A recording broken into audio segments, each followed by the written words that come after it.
Salam sejahtera Malaysia, denyut nadi suara rakyat bergema di channel ini. Nampaknya ada harapan, ada sinar harapan kepada Khairy Jamaluddin untuk dapat masuk semula ke UMNO. Tapi sebelum itu saya ingin bertanya pendapat anda, tuan-tuan dan puan-puan.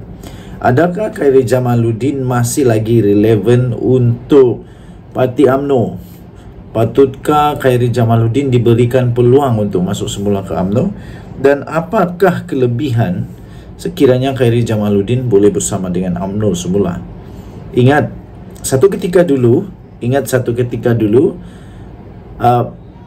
Khairy Jamaluddin merupakan antara calon Perdana Menteri untuk Barisan Nasional UMNO kerana beliau mempunyai satu karisma, satu pengalaman, satu kelayakan untuk menjadi Perdana Menteri, the next Prime Minister of Malaysia, prospek daripada UMNO. Ya, tapi akhirnya Khairy Jamaluddin telah dilucutkan keahlian. Tapi tiba-tiba baru saja sebentar tadi saya telah menerima satu keputusan ataupun satu pengumuman yang amat penting yang memungkinkan Khairy Jamaluddin mungkin boleh menjadi ahli masuk UMNO semula dan sekali lagi untuk menjadi calon Perdana Menteri. UMNO sedia memberikan peluang kedua kepada bekas ahli. Bekas ahli termasuklah Khairy Jamaluddin lah, beri peluang kedua. Wow, ini memang cukup menarik. Saya fikir kalau ini memang betul terjadi, Khairy Jamaluddin antara orang yang patut dipertimbangkan. Ahli Majlis Kerja Tertinggi UMNO Jalaluddin Alias berkata, parti itu bersedia untuk menerima bekas pemimpin dan ahli parti yang telah disingkirkan sebelum ini.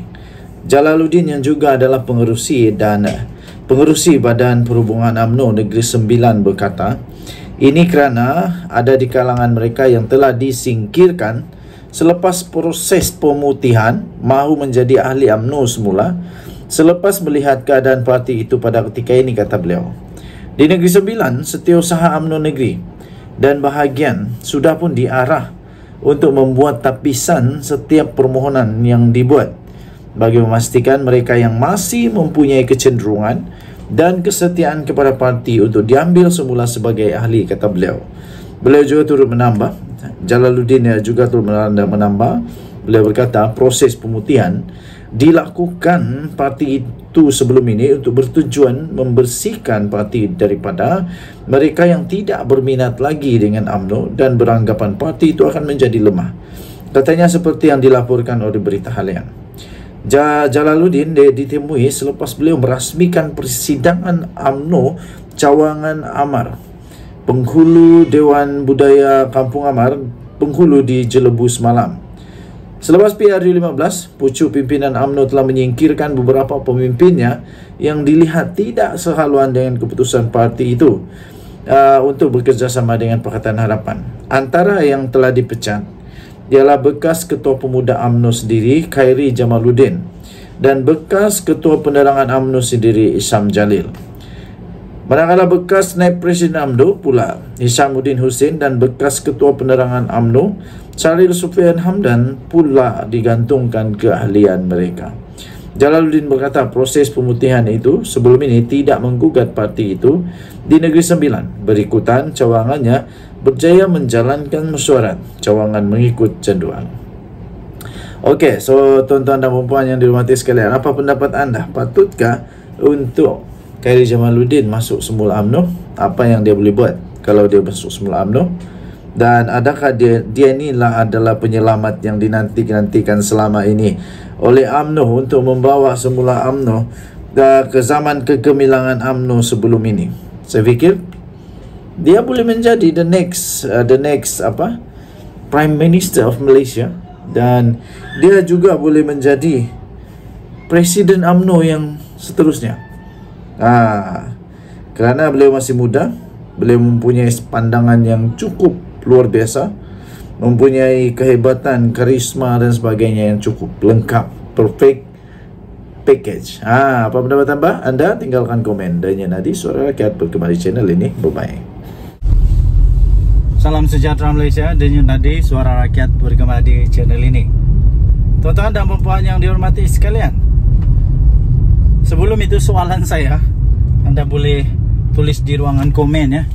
Soalan saya, mana yang lebih bagus, bersatu atau pas?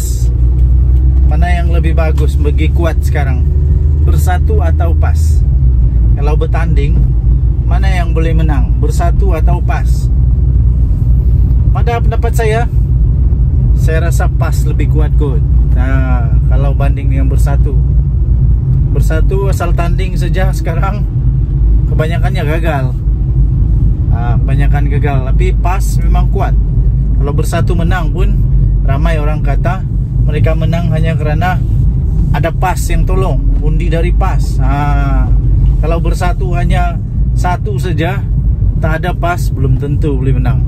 Okey, jadi terbaru ya, Mursidul Ampas, timbalan Mursidul kah, Mursidul Am kah, saya pun tidak pastilah. Tapi PAS menyatakan bahawa kalau ada PRN pula, ada PRK, pilihan raya kecil, di 7 tempat, di mana MP bersatu berpaling tada, PAS bersedia untuk menghantar ke 7 tempat ini wakil calon daripada PAS. Habislah. Mana kata bersatu jadi apa selepas ini? Sudahlah bersatu, tak ada satu negeri pun yang dia takbir. Sudahlah bersatu, seolah-olah sekarang hanya memohon ataupun mengharap bantuan daripada PAS saja. Seolah-olah begitulah. Seolah-olah bersatu hanya betul-betul mengharapkan bantuan daripada PAS saja. Lepas itu, kalaulah ke-7 tempat ini diambil oleh PAS, memang sah berkuranglah kerusi bersatu. Entah tinggal berapa belas lagi, tinggal berapa lagi PAS punya bersatu punya kerusi. Jadi tak lama-lama silap-silap bersatu ini akan hilang, jadi PAS saja. Silap-silap bersatu boleh lenyap begitu sahaja, tinggal PAS. Ataupun silap-silap kalau PAS sudah rasa tak ada bersatu pun sebenarnya sama saja, PAS tetap kuat juga, lebih baik dia jalan sendiri. Nak buat apa lagi, nak berkongsi dengan nak bersama dengan bersatu. Akhirnya Perikatan Nasional boleh lingkup begitu sahaja. Nanti boleh lingkup begitu sahaja. Tidak mustahil ini boleh berlaku ya. Rasanya tidak mustahil ini boleh berlaku. Jadi, adakah bersatu sebenarnya diambang kehancuran? Adakah bersatu sebenarnya diambang, orang kata telur di hujung tanduk? Ini bukan dah di hujung tanduk, ini dah retak sikit nih, tinggal pecah. Ataupun sudah jadi telur yang tidak akan boleh menetas lagi. Sudah jadi telur busuk. Jadi tuan-tuan dan puan yang dihormati sekalian, ini satu bakal kejutan terbesar untuk bersatu. Bakal kejutan paling besar untuk bersatu sekiranya 7 kerusi diorang ini lagi pun kena ambil oleh PAS. Memang betul-betul kejutan habis lah. Memang kejutan habis. Tak ada harapan lagi untuk bersatu lah kalau begitu. Memang sudah tidak ada harapan untuk Muhyiddin Yassin jadi Perdana Menteri sekiranya PAS dapat 7 lagi kerusi ini. Sanggupkah PAS untuk melepaskan jawatan itu? Jawatan yang sudah diidam-idamkan oleh PAS, jawatan yang sudah lama diusahakan oleh PAS. Sanggupkah mereka untuk melepaskan begitu saja peluang yang ada? Saya rasa bukan mudah untuk PAS melepaskan. Bukan mudah untuk PAS melepaskan peluang tersebut. Tidak mungkinlah. Jadi rasanya mungkin sudah hampir tidak ada harapan lagi untuk Muhyiddin Yassin mendapat semula tempatnya sebagai Perdana Menteri.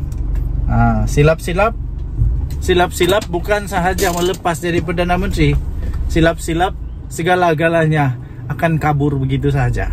Kesian juga, tapi apa boleh buat, itulah kehidupan berpolitik. Denyut Nadi Suara Rakyat bergema di channel ini. Jangan lupa tekan butang subscribe, like, dan share. Bye-bye.